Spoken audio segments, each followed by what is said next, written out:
Oi! Seja bem-vindo a mais um vídeo em que eu vou conversar com vocês com a garganta toda cagada. Nossa, chega a ser estranho, né? Se você tem a imaginação que eu tenho, imaginar uma garganta cagada. Tudo bom, gente? Tudo bom? Hoje eu vim falar das minhas leituras do mês passado, ou seja, do mês de julho. E vou dizer pra vocês que, embora eu tenha tido um certo tempinho aí, não foi um dos meses que eu mais li. Mas eu li uma boa quantidade de livros, embora também não os melhores livros. Nossa, eu tô me enrolando toda, né? A Stephanie já tá ali, louca. Neném! E hoje eu trouxe alguém pra fazer o vídeo comigo, porque eu acho que de vez em quando a gente precisa de uma boa companhia. E aí eu trouxe meu própolis de mel, ele é necessário hoje. Então o própolis pode ficar aqui atrás. Vamos falar de livros. O primeiro livro que eu li não foi esse que eu vou mostrar, porque eu vou falar sobre ele um pouco depois. Mas eu li um quadrinho este mês e foi Snot Girl, ou Garota Ranho, que é como tá traduzido aqui no Brasil. E ele é daquele autor de Scott Pilgrim versus o Mundo, que é o Brian Lee O'Malley.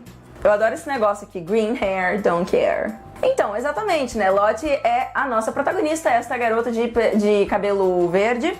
E ela é tipo uma blogueirinha de moda conhecidíssima, meu bem. Referência. E assim, apesar de parecer que a vida dela tá na melhor fase, não é bem assim. Saca só, ela tem péssimas amigas, péssimas, ninguém se importa com ninguém. O namorado dela acabou de trocar ela por uma outra garota e, ele foi completamente insensível. O nosso ranho, né, da garota ranho, que é uma alergia que ela tem, tá completamente descontrolada e talvez ela tenha assassinado alguém.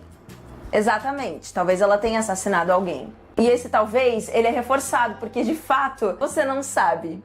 Eu adoro essas coisas. Essa é uma HQ, assim, que eu vou ser bem sincera com vocês. Eu não consegui formar uma opinião muito boa, não no sentido de positivo ou negativo, mas realmente formar uma opinião só com este volume. Eu achei uma arte muito agradável, bem bonita mesmo. Achei algumas partes engraçadas, tem muita referência à nossa cultura contemporânea, né? Principalmente a questões de redes sociais. Mas eu sinto que falta ainda alguma coisa pra eu realmente mergulhar nessa história. Eu terminei o primeiro volume e não necessariamente tive vontade de ler o segundo, sabe? Assim, que é uma coisa que acontece comigo. Eu termino o primeiro e já fico nossa, preciso do segundo. Mas esse aqui eu fiquei tá bom, talvez eu leia depois o segundo. Mas, gente, sério, as artes são bem legais. Seguindo, comecei a ler um livro de uma editora cujo catálogo eu estou bem interessada. Então, assim que chegou aqui em casa e eu cheguei de viagem, eu comecei a ler, que é Entre Cabras e Ovelhas, da Joanna Cannon. Isso, Joanna Cannon. Aqui nós vamos conhecer duas meninas, eu não dizer exatamente a idade, mas eu acredito que seja ali pelos 10, 12 anos. E elas moram num bairro, assim, que é muito aqueles bairros em que as casas são muito próximas umas das outras. Então todo mundo fica sabendo do que acontece na casa de todo mundo. E uma das vizinhas está desaparecida e parece que ninguém tá nem aí, sabe? Parece o pessoal, tá desaparecida. Deixa lá pra polícia e esquece o caso, deixa pra lá. E aí, essas garotinhas que estão de férias e que não tem absolutamente nada pra fazer, elas decidem que elas vão investigar o caso dessa senhora desaparecida aí no vilarejo da qual ninguém quer saber. E aí elas começam a tentar desvendar coisas que os adultos estão escondendo. E assim, não é nenhum spoiler que os adultos estão escondendo alguma coisa, porque tá exatamente aqui. Para Grace e Tilly é um mistério a ser resolvido, para os adultos é um segredo a ser escondido. E é basicamente isso. Aí o que eu tô achando? Por que tá pela metade? Aliás, nem na metade, né? Eu nem vi a metade ainda. Mas eu comecei e eu tô na página 162 e são 472 páginas. E eu tô achando assim, tá, entendeu? Ok, eu tô achando um pouco parado. Acho que é por isso que eu dei uma pausa pra ler outras coisas também. Não tô sentindo tanto envolvimento com o que tem acontecido e com o que os personagens estão falando, embora a narrativa seja muito bem escrita e os personagens, eles sejam um pouco intrigantes, de fato, sabe? Os diálogos são bem legais, na verdade, só que acaba que a condução dessas cenas é meio paradona, sei lá. Mas agora, tem uns negócios aqui que são muito legais, porque, esse lugar é completamente influenciado por dogmas religiosos, católicos, sobretudo. E aí... não, cristãos. Meu Deus. E aí, junto dessa busca da Grace e da Tilly, tem uma outra busca que elas estão fazendo. Elas estão procurando Deus.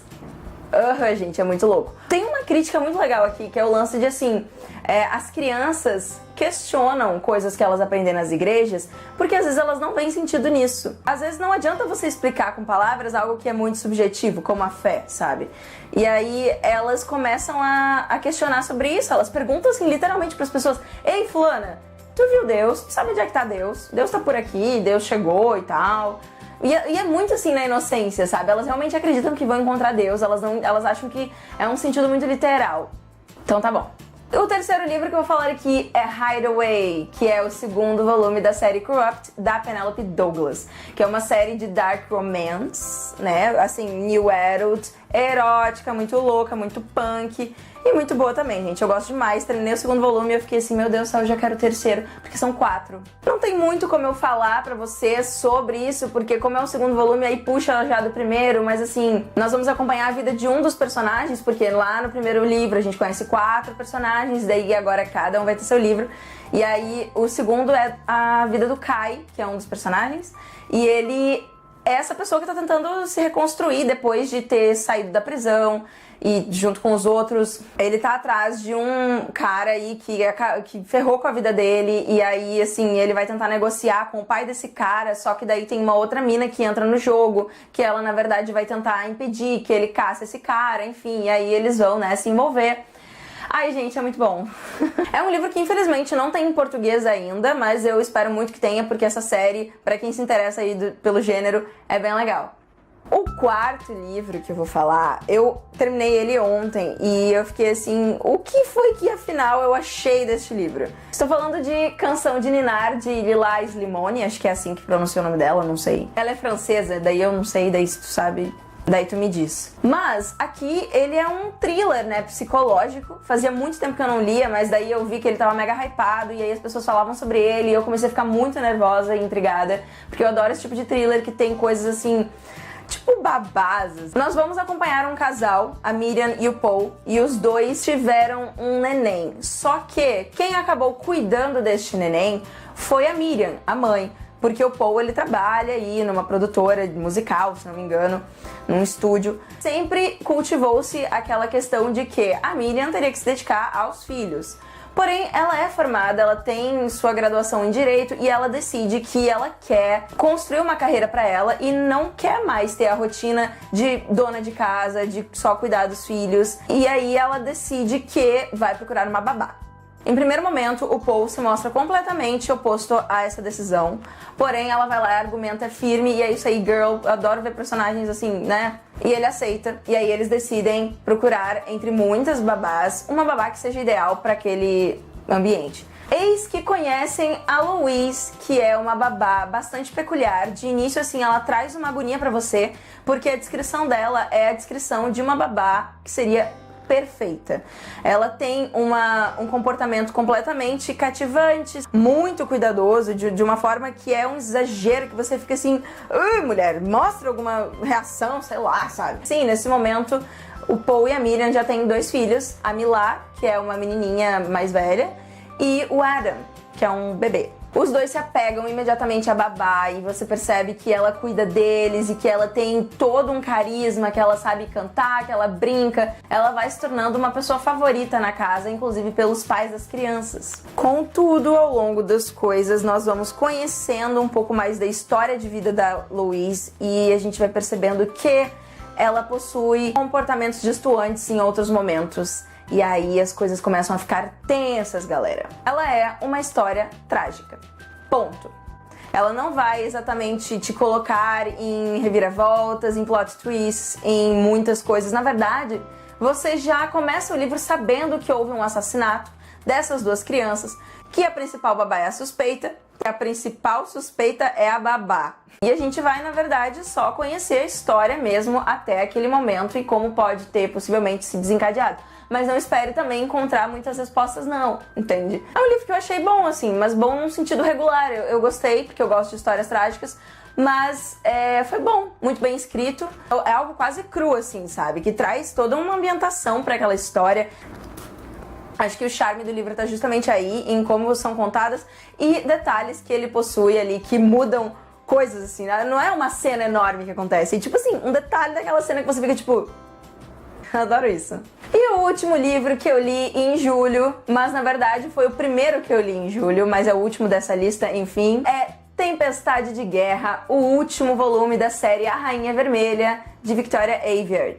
Resumindo, eu tenho uma resenha com spoilers. Se você já leu esse livro, vá lá dar uma olhadinha, porque eu vou falar bem assim, tudo que eu achei desse livro, tá? E pra quem não leu e também não tá nem interessado, enfim, ou então tá interessado mais ou menos, quer saber, mas não quer saber de spoiler, foi uma decepção. Eu só percebi que eu fiquei de fato decepcionada e chateada com esse livro depois que eu publiquei a resenha e depois que eu parei pra pensar e conversei com pessoas que leram o livro. E eu percebi, cara, eu tô muito chateada, porque eu fico assim, terminou, é uma série que termina com muitas aberturas, com muitas coisas não terminadas, assim, parece que ela se lixou pro rumo que ela tinha decidido, deixou coisas sem sentido. Gente, olha, eu fiquei muito frustrada, de verdade, eu terminei assim o livro e deu um negócio, porque eu tava gostando muito dessa série. Aí no terceiro livro já começou a dar um negócio, o negócio já começou ali, seja o que for esse negócio. Mas eu comecei a me desligar um pouco. E aí esse último livro foi uma decepção, não adianta, eu não posso mentir. Então, gente, eu nem tenho muito o que falar desse livro, porque eu falei muito já no outro vídeo, e aí, bem... Então, pessoal, essas foram as minhas leituras de julho. Foram leituras bem aleatórias, na verdade, e eu não saberia fazer um panorama geral, mas eu acredito que esse mês foi meio meh. Acredito que a minha melhor leitura tenha sido Hideaway mesmo, e a segunda melhor leitura, Canção de Ninar, talvez. Mas não foi um mês com muito livro assim, não, viu? De qualquer forma, muito obrigada por me assistir até aqui. Se você gostou, deixa um like, se inscreve no canal, compartilha o vídeo, me segue no Instagram. Até o próximo vídeo e até lá eu desejo a todos ótimas leituras.